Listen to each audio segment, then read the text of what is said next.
പ്രിയപ്പെട്ട ഉദ്യോഗാർത്ഥികളെ, KS മെൻറ്ററിൻ്റെ മറ്റൊരു വീഡിയോയിലേക്ക് എല്ലാവർക്കും സ്വാഗതം. ഇന്ന് നിങ്ങൾക്ക് സ്ക്രീനിൽ കാണാൻ പറ്റുന്ന പോലെ തന്നെ നിങ്ങളെ അത്യാവശ്യം ബുദ്ധിമുട്ടിക്കുന്ന ഒരു ടോപ്പിക്, സ്കീംസ്. അതിൽ തന്നെ എംപ്ലോയ്മെൻറ്റ് സ്കീംസ് എന്നുള്ള ഒരു ഏരിയയാണ് ഞാൻ കവർ ചെയ്യുന്നത്. ഇത് നിങ്ങളെ സംബന്ധിച്ചിടത്തോളം നിങ്ങൾക്ക് പഠിക്കാനുള്ളൊരു മാർഗരേഖ വീഡിയോ കൂടിയാണിത്. കാരണം സ്കീംസ് പൊതുവെ ഉദ്യോഗാർത്ഥികൾ കാണാതെ പഠിക്കാൻ ശ്രമിച്ച് തൃപ്തിയില്ലാതെ പരീക്ഷയ്ക്ക് പോയി തെറ്റിക്കുന്ന ഒരു ഏരിയയാണ് സ്കീംസ് എന്നുള്ളത്. ഏത് പരീക്ഷ എടുത്താലും, അതിപ്പം UPSC എക്സാം ആണെങ്കിലും ശരി, ഈ വർഷം നടക്കാതിരിക്കുന്ന KS പരീക്ഷയാണെങ്കിലും ശരി, ഈ വർഷം വിജ്ഞാപനം വരാൻ പോകുന്ന KS എക്സാം ആണെങ്കിലും ശരി, ഡിഗ്രി തല SSC എക്സാംസ് ആണെങ്കിലും ശരി, ഡിഗ്രി തല കേരള PSC എക്സാംസ് ആണെങ്കിലും ശരി, 10+2 യോഗ്യതയിലുള്ള മറ്റ് കേരള PSC നടത്തുന്ന പരീക്ഷകളാണെങ്കിലും ശരി, ഈ സ്കീംസ് എന്നുള്ള ഏരിയയിൽ നിന്നുള്ള ചോദ്യങ്ങൾ ഉറപ്പായിട്ടും വരാറുണ്ട്.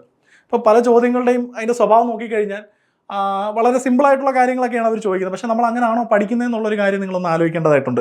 ഇപ്പോൾ 10th 12th ചോദിക്കുന്ന ഒരു ശൈലി എന്ന് വെച്ച് കഴിഞ്ഞാൽ, താഴെ തന്നിട്ടുള്ളവയിൽ ഏതൊക്കെയാണ് തൊഴിലുറപ്പ് പദ്ധതികൾ, അല്ലെങ്കിൽ താഴെ തന്നിട്ടുള്ളവയിൽ ഏതൊക്കെയാണ് സ്വയം തൊഴിൽ പദ്ധതികൾ. അപ്പോഴാണ് നമ്മൾ ചിന്തിക്കുന്നത്, അങ്ങനെയുള്ള വ്യത്യാസം കൂടി അറിയണോ? ഇപ്പോൾ പദ്ധതികളിൽ തന്നെ തൊഴിലുറപ്പ് പദ്ധതികളുമുണ്ട്, സ്വയം തൊഴിൽ പദ്ധതികളുമുണ്ട്. എന്താണ് അവ തമ്മിലുള്ള വ്യത്യാസം? ഓക്കെ, അപ്പം നമ്മൾ പഠിച്ച് കുറേ കമ്പൈലേഷൻസ് എടുത്ത് കാണാതെ പഠിക്കുന്നതിലല്ല കാര്യം. ക്വസ്റ്റ്യൻ എങ്ങനെ വരുന്നു, ആ ക്വസ്റ്റ്യന് വേണ്ടി നമ്മളെങ്ങനെ തയ്യാറെടുക്കുന്നു, ആ ചോദ്യങ്ങളെ എങ്ങനെ അഡ്രസ്സ് ചെയ്യുന്നു എന്നുള്ളതിലാണ് പ്രസക്തി. അതിനാണ് പ്രസക്തി. സോ അത്തരത്തിലൊരു വീഡിയോ ആണ്. അതിൽ ഞാൻ ഇന്ന് ശരിക്കും കവർ ചെയ്യാൻ പോകുന്നത് വേജ് എംപ്ലോയ്മെൻറ്റുമായിട്ട് ബന്ധപ്പെട്ട് ഇന്ന് രാജ്യത്ത് നിലനിൽക്കുന്ന ഏറ്റവും പൈലറ്റ് ആയിട്ടുള്ള ഒരു സ്കീമാണ് നിങ്ങൾക്ക് എല്ലാവർക്കും അറിയാവുന്ന MGNREG എന്ന് പറയുന്ന സ്കീം, മഹാത്മാഗാന്ധി തൊഴിലുറപ്പ് പദ്ധതി. ഓക്കെ, ഈ മഹാത്മാഗാന്ധി തൊഴിലുറപ്പ് പദ്ധതി എന്ന് പറയുന്ന സ്കീം ശരിക്കും പറഞ്ഞു കഴിഞ്ഞാൽ അതിന് മുന്നോടിയായിട്ട്, അല്ലെങ്കിൽ അതിൻ്റെ പശ്ചാത്തലമായിട്ട് അതിനെ നമ്മൾ പിന്നോട്ട് നോക്കുകയാണെങ്കിൽ ഒരുപാട് സ്കീമുകൾ ലയിച്ചാണ് എന്തായി മാറിയത്, MGNREG സ്കീമായിട്ട് മാറിയത്. അപ്പോൾ ആ നാൾ വഴി നമുക്കറിയണം. കാരണം ആ നാൾ വഴിയിൽ നിങ്ങൾ കാണുന്ന ചില സ്കീംസ് പോലും ഇപ്പോഴും ചോദ്യമായിട്ട് വരാറുണ്ട്. പക്ഷെ നിങ്ങൾക്ക് അറിയത്തില്ല ആ സ്കീം ഇന്ന് നിലവിലില്ല എന്നുള്ള കാര്യവും, ഇത് ലയിച്ചാണ് MGNREG ആയത് എന്നുള്ളൊരു കാര്യം ഒരുപക്ഷെ നിങ്ങൾക്ക് അറിവില്ലാത്ത കാര്യമായിരിക്കും. അപ്പോൾ അതിൻ്റെ ഒരു എവല്യൂഷൻ, അല്ലെങ്കിൽ MGNREG എന്ന് പറയുന്ന ഒരു ആ സ്കീമിൽ എത്തിച്ചേർന്നത് വരെയുള്ള കാര്യങ്ങൾ, ആ കാലഘട്ടം, ഏതൊക്കെ സ്കീമുകളാണ് ഇതിലേക്ക് ലയിച്ചത്, ഈ ഒരു ധാരണ വന്നു കഴിഞ്ഞാൽ തന്നെ നിങ്ങൾക്ക് ഓർത്തിരിക്കാൻ എളുപ്പമായിരിക്കും. നിങ്ങൾക്ക് കുറച്ചുകൂടി ഇൻട്രസ്റ്റിംഗ് ആയിട്ട് അത് പഠിക്കാൻ പറ്റും. ഓക്കെ, അപ്പോൾ ഇവിടെ നമുക്ക് 2 സെറ്റ് സ്കീംസ് കാണാൻ പറ്റുന്നില്ലേ? എംപ്ലോയ്മെൻറ്റ് സ്കീംസിനെ തന്നെ നമ്മൾ 2ആയിട്ട് തിരിച്ചിട്ടില്ലേ? ഏതൊക്കെയാണ്? വേജ് എംപ്ലോയ്മെൻറ്റും ഉണ്ട്, സെൽഫ് എംപ്ലോയ്മെൻറ്റും ഉണ്ട്. എന്താണ് വേജ് എംപ്ലോയ്മെൻറ്റ് എന്ന് വെച്ച് കഴിഞ്ഞാൽ? ശരിക്കും എന്താണ് എംപ്ലോയ്മെൻറ്റ് എന്ന് വെച്ച് കഴിഞ്ഞാൽ? ഒരു പ്രൊഡക്റ്റീവ് എംപ്ലോയ്മെൻറ്റ് എന്ന് വെച്ച് കഴിഞ്ഞാൽ എന്താണ്? പ്രൊഡക്റ്റീവ് എംപ്ലോയ്മെൻറ്റ് എന്ന് പറഞ്ഞു കഴിഞ്ഞാൽ ഇറ്റ് ഷുഡ് ജനറേറ്റ് ഇൻകം. അതെന്ത് ജനറേറ്റ് ചെയ്യണം? അത് ആ എംപ്ലോയ്മെൻറ്റിൽ ഏർപ്പെട്ട വ്യക്തിക്ക് ഇൻകം ജനറേറ്റ് ചെയ്യണം, അല്ലെങ്കിൽ അയാൾക്ക് അതിൽ നിന്ന് വരുമാനം ലഭിക്കണം. അത്തരത്തിൽ വരുമാനം ലഭിക്കുന്ന സ്കീമുകളെയാണ് വേജ് എംപ്ലോയ്മെൻറ്റ് സ്കീംസ് എന്ന് പറയുന്നത്. മനസ്സിലാവുന്നുണ്ടോ? അത്തരത്തിൽ വരുമാനം ലഭിക്കുമെന്ന് മാത്രമല്ല, ആ വരുമാനം സർക്കാർ ഉറപ്പുവരുത്തുന്ന സ്കീമുകളെയാണ് എന്തെന്ന് പറയുന്നത്, വേജ് എംപ്ലോയ്മെൻറ്റ് സ്കീംസ് എന്ന് പറയുന്നത്. അപ്പോൾ സെൽഫ് എംപ്ലോയ്മെൻറ്റ് സ്കീംസിലേക്ക് വരുമ്പം ആ വരുമാനം കണ്ടെത്താനുള്ള ബാധ്യത സർക്കാരിനില്ല. ആ വരുമാനം കണ്ടെത്തി കൊടുക്കാനുള്ള ബാധ്യത ആർക്കില്ല? സർക്കാരിനില്ല. ആ വരുമാനം കണ്ടെത്താനുള്ള ബാധ്യത ആർക്കാണ്? ആ വരുമാനം മീൻസ് ആ വ്യക്തികൾക്കാണ് വരുമാനം കണ്ടെത്താനുള്ള ബാധ്യത. കാരണം അത് സെൽഫ് എംപ്ലോയ്മെൻ്റ് ആണ്. അപ്പോൾ സെൽഫ് എംപ്ലോയ്മെൻറ്റ് സ്കീംസ് കൊണ്ട് സർക്കാർ എന്താ ഉദ്ദേശിക്കുന്നത്? സർക്കാർ ആർക്കും അവിടെ തൊഴിലുറപ്പൊന്നും നൽകുന്നില്ല. സർക്കാർ തൊഴിൽ ചെയ്യാൻ ആവശ്യമായ സാഹചര്യങ്ങൾ സൃഷ്ടിച്ചു കൊടുക്കുക. അതായത് നിങ്ങൾക്ക് സ്കില്ല് ഇമ്പാർട്ട് ചെയ്യുക, അതായത് നിങ്ങൾക്ക് ട്രെയിനിങ് തരിക. നിങ്ങളുടെ സ്കിൽ ഇമ്പാർട്ട് ചെയ്ത്, അല്ലെങ്കിൽ നിങ്ങൾക്ക് അറിയാവുന്ന ഒരു ട്രേഡിൽ നിങ്ങളെ സർട്ടിഫൈ ചെയ്ത ശേഷം, അല്ലെങ്കിൽ നിങ്ങളുടെ സ്കില്ല് അപ്ഗ്രേഡ് ചെയ്ത് തന്ന ശേഷം, അല്ലെങ്കിൽ നിങ്ങൾക്ക് ആവശ്യത്തിനുള്ള പരിശീലനം തന്ന ശേഷം നിങ്ങൾക്കൊരു സ്വയം തൊഴിൽ കണ്ടെത്തുന്നതിന് ആവശ്യമായിട്ടുള്ള ഫിനാൻസ് വേണമെങ്കിൽ ഗവൺമെൻറ് ചെയ്തു തരും. സോ അത്തരം സ്കീമുകളെ എന്തെന്ന് വിളിക്കുന്നത്? സെൽഫ് എംപ്ലോയ്മെൻറ്റ് സ്കീംസ് എന്ന് വിളിക്കുന്നത്. എന്നാൽ വേജ് എംപ്ലോയ്മെൻറ്റ് സ്കീംസ് എന്ന് പറഞ്ഞു കഴിഞ്ഞാൽ സർക്കാർ തന്നെ തൊഴിലുറപ്പ് നൽകുന്ന സ്കീമുകളെ എന്തെന്ന് പറയുന്നത്? വേജ് എംപ്ലോയ്മെൻറ്റ് സ്കീംസ് എന്ന് പറയുന്നത്. അപ്പോൾ ഇതിൻ്റെ രണ്ടിനെയും വ്യത്യാസം നിങ്ങൾ അറിഞ്ഞിരിക്കണം. വേജ് എംപ്ലോയ്മെൻറ്റിൽ സർക്കാർ തൊഴിലുറപ്പ് നൽകുന്നു. സെൽഫ് എംപ്ലോയ്മെൻറ്റ് എന്ന് പറഞ്ഞാൽ സ്വയം തൊഴിലാണ്. അവിടെ സർക്കാരിൻ്റെ ആ സ്കീംസ് കൊണ്ട് സർക്കാരിൻ്റെ പങ്ക് എന്താണെന്ന് വെച്ച് കഴിഞ്ഞാൽ, സർക്കാർ നിങ്ങൾക്ക് ട്രെയിനിങ് തരും, സർക്കാർ നിങ്ങൾക്ക് ഈ പറയുന്നത് പോലെ സ്കിൽ ഇമ്പാർട്ട് ചെയ്ത് തന്നിരിക്കും, സർക്കാർ നിങ്ങളെ സർട്ടിഫൈ ചെയ്യും. ഏറ്റവും അങ്ങേയറ്റം പോവുകയാണെന്നുണ്ടെങ്കിൽ സർക്കാർ നിങ്ങൾക്ക് സ്വയം തൊഴിൽ കണ്ടെത്തുന്നതിന് ആവശ്യമായിട്ടുള്ള ഫിനാൻസ് അല്ലെങ്കിൽ ലോൺ പ്രൊവിഷൻ അല്ലെങ്കിൽ ലോൺ നിങ്ങൾക്ക് പ്രൊവൈഡ് ചെയ്ത് തരും. ഇതാണെന്ത് സെൽഫ് എംപ്ലോയ്മെന്റ് സ്കീം എന്ന് പറയുന്നത്. ഓക്കെ, ഇനി വേജ് എംപ്ലോയ്മെന്റ് സ്കീമിന്റെ പ്രത്യേകത എന്താണ്? സർക്കാർ എന്തിനു വേണ്ടിയാണ് ഈ വേജ് എംപ്ലോയ്മെന്റ് സ്കീമുകൾ നടപ്പിലാക്കുന്നത്? വേജ് എംപ്ലോയ്മെന്റ് സ്കീമുകൾ നിങ്ങൾ മനസ്സിലാക്കുക, ഒരു പ്രദേശം എടുക്കുക, ആ പ്രദേശത്ത് ആവശ്യമായിട്ടുള്ള എന്താ പറയണ്ടേ ഇൻഫ്രാസ്ട്രക്ചർ അല്ലെങ്കിൽ അടിസ്ഥാന സൗകര്യങ്ങൾ, അവിടെ ഈ പറയുന്നത് പോലെ അവിടുത്തെ റോഡുകൾ അല്ലെങ്കിൽ അവിടുത്തെ തണ്ണീർത്തടങ്ങൾ അല്ലെങ്കിൽ കനാലുകൾ, ഈ പറയുന്നത് പോലെ ബസ് സ്റ്റോപ്പുകൾ, ഐ മീൻ അനവധിയായിട്ടുള്ള ഒരു പ്രദേശത്തിന് ആവശ്യമായിട്ടുള്ള അടിസ്ഥാന സൗകര്യങ്ങൾ. ഓക്കെ, ഈ അടിസ്ഥാന സൗകര്യ വികസനത്തിന് അവിടുത്തെ മാൻ പവറിനെ തന്നെ ഉപയോഗിക്കുക. ആ മാൻ പവർ ഉപയോഗിച്ചുകൊണ്ട് തന്നെ ഈ അടിസ്ഥാന സൗകര്യങ്ങൾ വികസിപ്പിക്കുകയും ഓക്കെ അവർക്കതൊരു തൊഴിലായിട്ട് നൽകിക്കൊണ്ട് അവർക്കതിന് വേതനം നൽകിക്കൊണ്ട് അവർക്കൊരു ഇൻകം സെക്യൂരിറ്റി നൽകുകയും ചെയ്യുക എന്നുള്ളതാണെന്ത് വേജ് എംപ്ലോയ്മെന്റ് പ്രോഗ്രാം കൊണ്ട് ഉദ്ദേശിക്കുന്നത്. അതിന്റെ നേട്ടം എന്താണ്? ആ പ്രദേശത്തെ ജനങ്ങളെ തന്നെ തൊഴിലാളികളാക്കിക്കൊണ്ട് ഈ ആവശ്യമായിട്ടുള്ള അടിസ്ഥാന സൗകര്യങ്ങൾ വികസിപ്പിക്കാൻ സാധിക്കുന്നു. അതിനുള്ള പണം, ആ തൊഴിൽ ചെയ്തതിൻ്റെ പണം ആ ജനങ്ങൾക്ക് അല്ലെങ്കിൽ ആ ജനതയ്ക്ക് തന്നെ ലഭിക്കുകയും ചെയ്യുന്നു. ഇതാണ് വേജ് എംപ്ലോയ്മെന്റ് പ്രോഗ്രാം എന്ന് പറയുന്നത്. അത്തരത്തിൽ നിങ്ങൾക്കറിയാം MGNREG എന്ന് പറയുന്ന സ്കീം 100 ദിവസത്തെ തൊഴിലുറപ്പ് നൽകുന്ന ഒരു സ്കീമാണ്. അപ്പോൾ അതിൻ്റെ നാൾ വഴികളാണ് നമ്മൾ പഠിക്കുന്നത്. അപ്പം നമുക്ക് നോക്കാം. അത് തുടങ്ങുന്നത് ശരിക്കും പറഞ്ഞു കഴിഞ്ഞാൽ 1900 ഇതിപ്പോൾ വേജ് എംപ്ലോയ്മെന്റ് സ്കീം എന്താണെന്നുള്ളതിൻ്റെ ഒരു ചെറിയ ഡെഫിനിഷനാണ്. നിങ്ങൾ വേണമെങ്കിൽ വീഡിയോ പോസ് ചെയ്ത് അതൊന്ന് വായിച്ചു നോക്കുക. അതാണ് വേജ് എംപ്ലോയ്മെന്റ്. സോ ഇവിടെ ഉദ്ദേശിക്കുന്നതെന്ന് വെച്ച് കഴിഞ്ഞാൽ വേജ് എംപ്ലോയ്മെന്റും സെൽഫ് എംപ്ലോയ്മെന്റും തമ്മിലുള്ള വ്യത്യാസം നിങ്ങളൊന്ന് അറിഞ്ഞിരിക്കുക എന്നുള്ളത് മാത്രമാണ്. അപ്പോൾ MGNREG സ്കീമിന്റെ എവല്യൂഷൻ നമുക്കൊന്ന് നോക്കാം.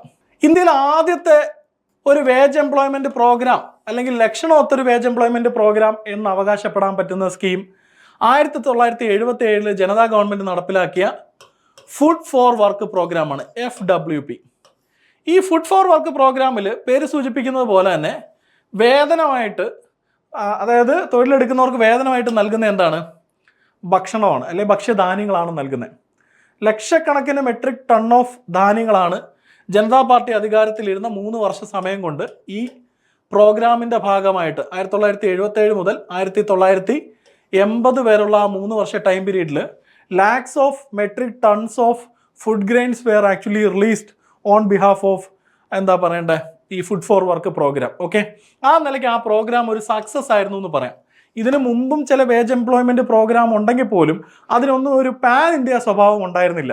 ആ നിലയ്ക്ക് ഏറ്റവും സക്സസ്ഫുൾ ആയിട്ടുള്ള ഇന്ത്യയിലെ ആദ്യത്തെ ഒരു വേജ് എംപ്ലോയ്മെന്റ് പ്രോഗ്രാം നിങ്ങൾ മനസ്സിലാക്കുക, അത് കോൺഗ്രസ് ഗവൺമെന്റ് അല്ല കൊണ്ടുവന്നത്.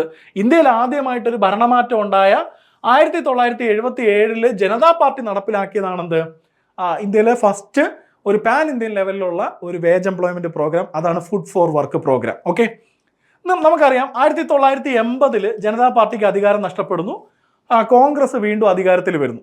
പക്ഷേ ഈ പദ്ധതി ഒരു വിജയമായതുകൊണ്ട് തന്നെ ഇവർ ഈ പദ്ധതിയെ അതിൻ്റെ എസൻസിൽ തന്നെ നിലനിർത്തുകയാണ്. പക്ഷേ അതിൻ്റെ പേരൊന്ന് മാറ്റുന്നു. അതിൻ്റെ പേര് മാറ്റിയിട്ട് 1980 food for work programme NREP എന്നുള്ള പേരിലേക്ക് മാറുന്നു. നാഷണൽ റൂറൽ എംപ്ലോയ്മെന്റ് പ്രോഗ്രാം എന്നുള്ള പേരിലേക്ക് ഈ പദ്ധതിയുടെ പേര് മാറുന്നു. ഇതിൻ്റെ ഒരു പ്രത്യേകത എന്താണെന്ന് വെച്ച് കഴിഞ്ഞാൽ നേരത്തെ കംപ്ലീറ്റ് ആയിട്ട് പേയ്മെന്റ് അല്ലെങ്കിൽ വേതനം നൽകിയിരുന്നത് ഭക്ഷ്യധാന്യങ്ങളായിട്ടാണ് എങ്കിൽ ഇവിടെ പാർഷ്യലി പകുതി ഫുഡ് ഗ്രെയിൻസും അതുപോലെ തന്നെ പകുതി ക്യാഷ് ആയിട്ടും മണിയായിട്ടും ഫുഡ് ഗ്രെയിൻസ് ആയിട്ടും പേയ്മെന്റ് കൊടുക്കാൻ ഗവൺമെന്റ് തീരുമാനിക്കുന്നു. വർഷം 1980 ആണ്. ഓക്കെ, അപ്പോൾ ഒന്നുകൂടെ എഴുതാം. 1977 ഫുഡ് ഫോർ വർക്ക് പ്രോഗ്രാം, ഭക്ഷ്യധാന്യങ്ങളാണ് വേതനമായിട്ട് നൽകിയത്. 1980 ഈ പ്രോഗ്രാമിനെ ജസ്റ്റ് റീനെയിം ചെയ്യുന്നു NREP എന്നുള്ള പേരിൽ. അത് ആ ഫുഡ് ഫോർ വർക്ക് പ്രോഗ്രാമിനുള്ള ഒരു അഡ്മിറേഷൻ ആയിട്ട് തന്നെ നമുക്ക് കണക്കാക്കാം അല്ലേ. വേറൊരു ഗവൺമെന്റ് വന്നിട്ട് ആ പദ്ധതി ഉപേക്ഷിക്കുന്നില്ല, NREP എന്നുള്ള രീതിയിൽ. അപ്പോൾ അത് പകുതി പേയ്മെന്റും പകുതി ഫുഡായിട്ടുമാണ് അത് പോകുന്നത്. 1983 ഭൂരഹിതരായിട്ടുള്ള കർഷകരെ അല്ലെങ്കിൽ ടെനന്റ് ഫാർമേഴ്സിനെയൊക്കെ ഉദ്ദേശിച്ചുകൊണ്ട് കോൺഗ്രസ് ഗവൺമെന്റ് നടപ്പിലാക്കിയ മറ്റൊരു സ്കീമാണ് റൂറൽ ലാൻഡ്ലെസ് എംപ്ലോയ്മെന്റ് ഗ്യാരണ്ടി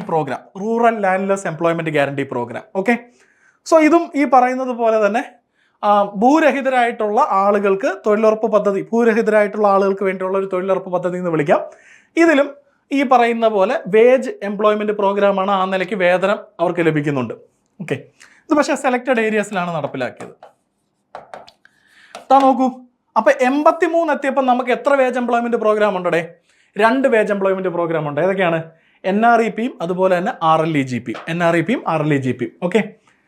ഇനി 85 1985 ഇന്ദിര ആവാസ് യോജന. ഇതും ഒരു വേജ് എംപ്ലോയ്മെന്റ് പ്രോഗ്രാമാണ്. ഇന്ദിര ആവാസ് യോജന നടപ്പിലാവുന്നത് 1985. Again this is a wage employment programme. Okay. ഇതെന്താണ്?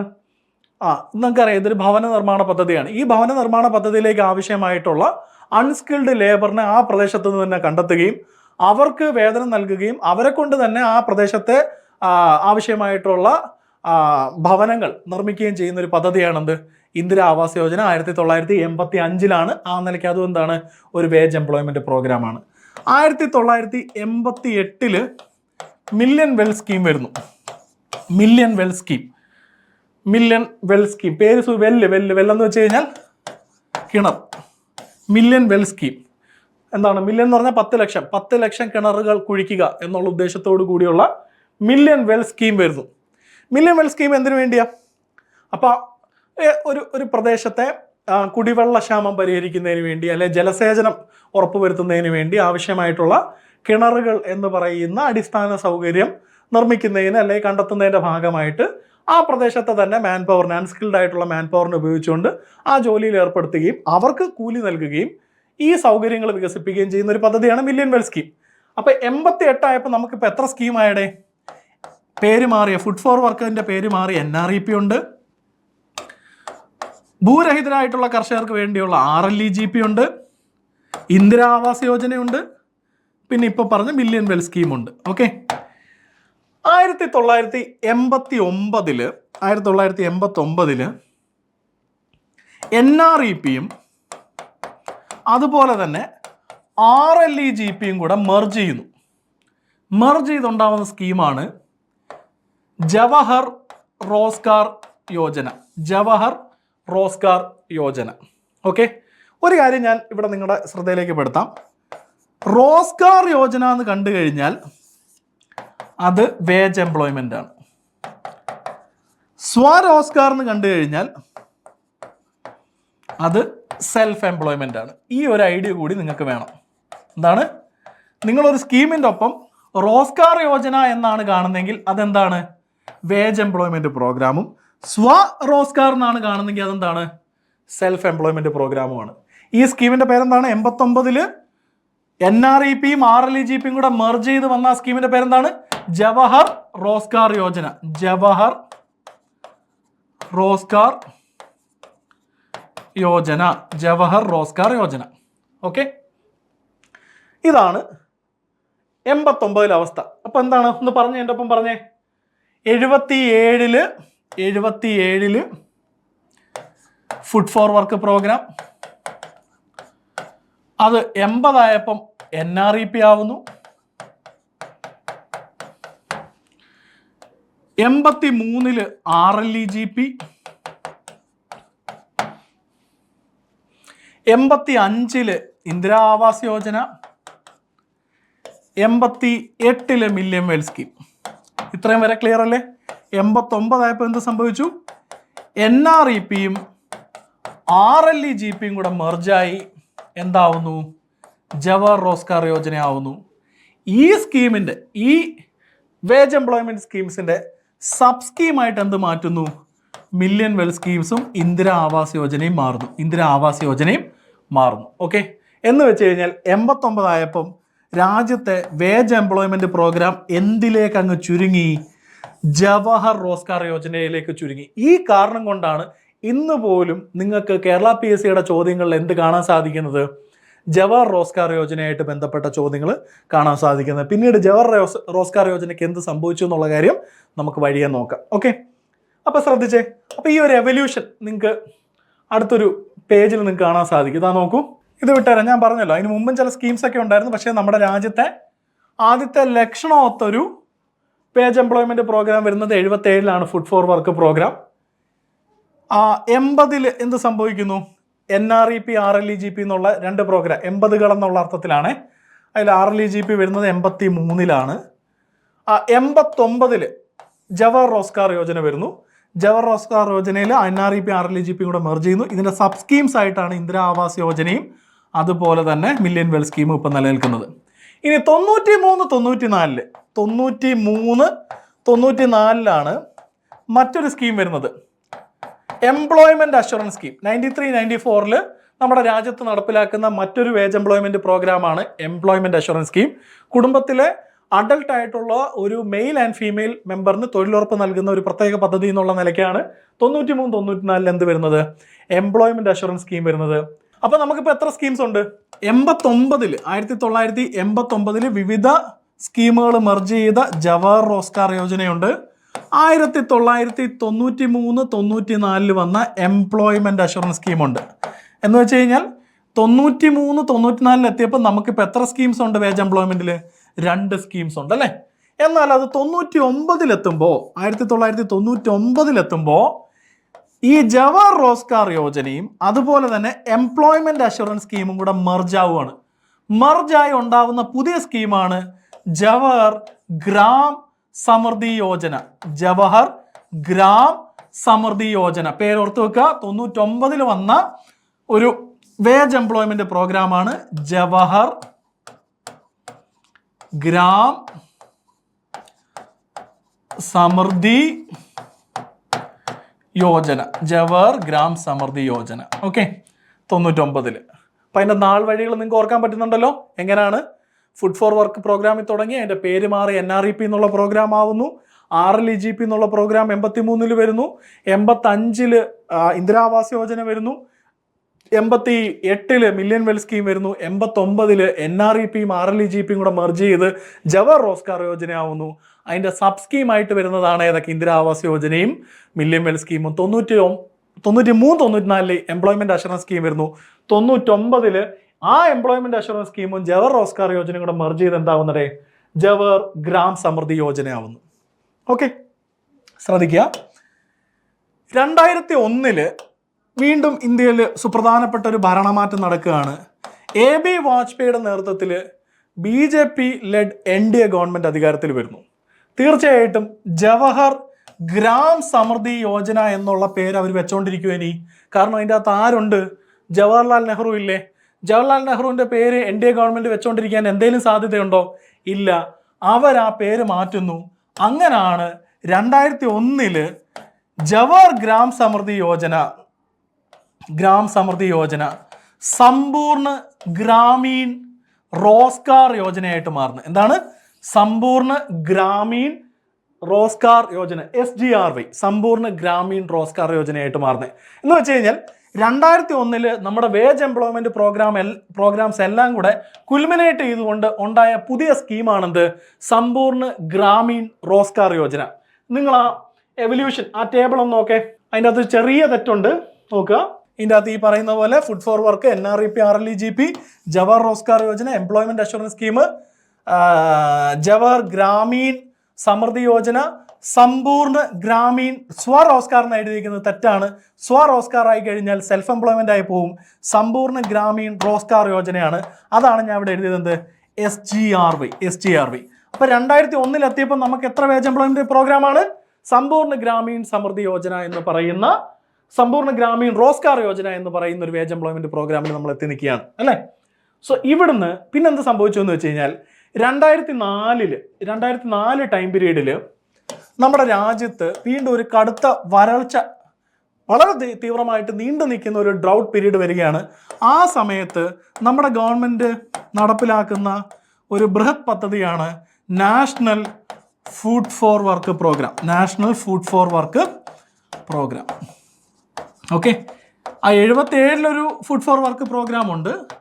അത് ജനതാ പാർട്ടി നടപ്പിലാക്കിയത്. ഇത് 2004 പരിസ്ഥിതി വെച്ചിട്ട് നമ്മുടെ ഗവൺമെൻറ് നടപ്പിലാക്കുന്ന ഒരു നാഷണൽ ഫുഡ് ഫോർ വർക്ക് പ്രോഗ്രാമാണ് NFWP. ഓക്കെ, 2005-2006 എന്ത് സംഭവിക്കുന്നു എന്ന് വെച്ച് കഴിഞ്ഞാൽ നമ്മുടെ സമ്പൂർണ്ണ ഗ്രാമീൺ റോസ്ഗാർ യോജന, അതായത് ജവഹർ ഗ്രാം സമൃദ്ധി യോജന പേര് മാറിയ സമ്പൂർണ്ണ ഗ്രാമീൺ റോസ്ഗാർ യോജനയും ഈ നാഷണൽ ഫുഡ് ഫോർ വർക്ക് പ്രോഗ്രാമും കൂടെ മെർജ് ചെയ്യുന്നു. അങ്ങനെ മെർജ് ചെയ്തുണ്ടായതാണെന്ത്? MGNREGA എന്ന് പറയുന്ന പ്രോഗ്രാം. അപ്പം നിങ്ങളൊന്ന് ആലോചിച്ചേ, നമ്മുടെ മഹാത്മാഗാന്ധി നാഷണൽ റൂറൽ എംപ്ലോയ്മെൻറ്റ് പ്രോഗ്രാമുമായിട്ട് ബന്ധപ്പെട്ട് അതിൻ്റെ ഒരു നാൾ വഴി അല്ലെങ്കിൽ അതിൻ്റെ ഒരു എവല്യൂഷൻ എന്താണെന്ന് നിങ്ങളൊന്ന് ആലോചിച്ച് നോക്കേ. എവിടെ തുടങ്ങിയതാടെ? 77 ഫുഡ് ഫോർ വർക്ക് പ്രോഗ്രാം, അത് NREP ആവുന്നു, RLEGP ആവുന്നു. മീൻസ് RLEGP എന്നൊരു പ്രോഗ്രാം വരുന്നു. അതിനുശേഷം Indira Awas Yojana, million wells programme, ഇതെല്ലാം കൂടെ മെർജ് ചെയ്ത് ജവഹർ റോസ്ഗാർ യോജന ആവുന്നു. 93 എംപ്ലോയ്മെൻറ്റ് അഷുറൻസ് സ്കീം ഉണ്ടാവുന്നു. 99 എംപ്ലോയ്മെൻറ്റ് അഷുറൻസ് സ്കീമും ജവഹർ റോസ്ഗാർ യോജനയും കൂടെ മെർജ് ചെയ്ത് എന്തായി മാറുന്നു? ജവഹർ ഗ്രാം സമൃദ്ധി യോജനയാവുന്നു. 2001 അതിൻ്റെ പേര് മാറുകയാണ്, കാരണം ഭരണമാറ്റമാണ്. BJP ഗവൺമെൻറ് അതിൻ്റെ പേര് മാറ്റിയിട്ട് എന്താക്കുന്നു? സമ്പൂർണ്ണ ഗ്രാമീൺ റോസ്ഗാർ യോജനയെന്നാക്കുന്നു.